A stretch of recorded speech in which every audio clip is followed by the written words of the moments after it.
Hi అండి, అందరికీ నమస్కారం. Welcome to my YouTube channel. ఇప్పుడే అందిన వార్తని చంద్రబాబు ప్రమాదం, తీవ్ర టెన్షన్లో నాయకులు, ఆ వివరాలు అయితే వీడియోలో ఉన్నాయి. వీడియో అయితే ఎక్కడ స్కిప్ చేయకుండా ఎండ్ వరకు చూడడం ద్వారా ఇన్ఫర్మేషన్ అనేది పూర్తిగా అర్థమవుతుంది. అలాగే వీడియో నచ్చినట్లయితే ఒక లైక్ చేయండి. ఇంకా సబ్స్క్రైబ్ అవునట్లయితే మన ఛానల్ సబ్స్క్రైబ్ చేసుకోవడం ద్వారా నేను చేసే ప్రతి ఒక్క వీడియో మీ వరకు అయితే రీచ్ అవుతుంది. ఇక ఆలస్యం చేయకుండా వివరాల్లోకి అయితే వెళ్ళిపోదాం. ఏపీ ఆంధ్రప్రదేశ్లో టీడీపీ కూటమికి మరో షాక్ తగిలింది. హిందూపురం పార్లమెంట్ సీట్నైతే ఆశించిన పరిపూర్ణానంద స్వామి కనీసం అసెంబ్లీ సీట్ అయినా ఇవ్వాలని అయితే అడుగుతున్నారట. రెండింటిలో ఏదో ఒకటి ఇవ్వాలని ఆయన గట్టిగానే డిమాండ్ చేస్తూ ఉన్నారట. సో పొత్తులో భాగంగా టికెట్ దక్కుతుందని, ఎంపీ అవుతా అని కూడా ఆయన గట్టి నమ్మకాన్ని ప్రదర్శించారండి.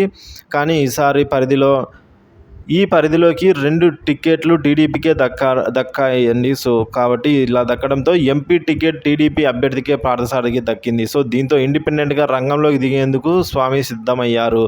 అభ్యర్థుల మార్పు సమాచారంతో స్వామి పరిపూర్ణానంద ఇటీవల చంద్రబాబును కలిశారు. ఆయన టీడీపీలో చేరతా అని చాలా బలంగా వినిపించింది. అయితే ఎంపీ టికెట్ తనకు ఇవ్వాలని, లేకపోతే ఇండిపెండెంట్గానే పోటీ చేస్తాను నేను అని చెప్పేసి స్వామి అయితే తెలపడం జరిగిందండి. సో ఈ విధంగా చెప్పడంతో పరిణామంతో టీడీపీలో కలవరమే మొదలైందంటే అంటున్నారు. సో ఎలాగైనా బీజేపీతో మాట్లాడి స్వామిని ఒప్పించాలని చంద్రబాబు భావిస్తున్నారట. మరి ఏం జరుగుతుందో ఏమిటో చూడాల్సి అయితే ఉంది.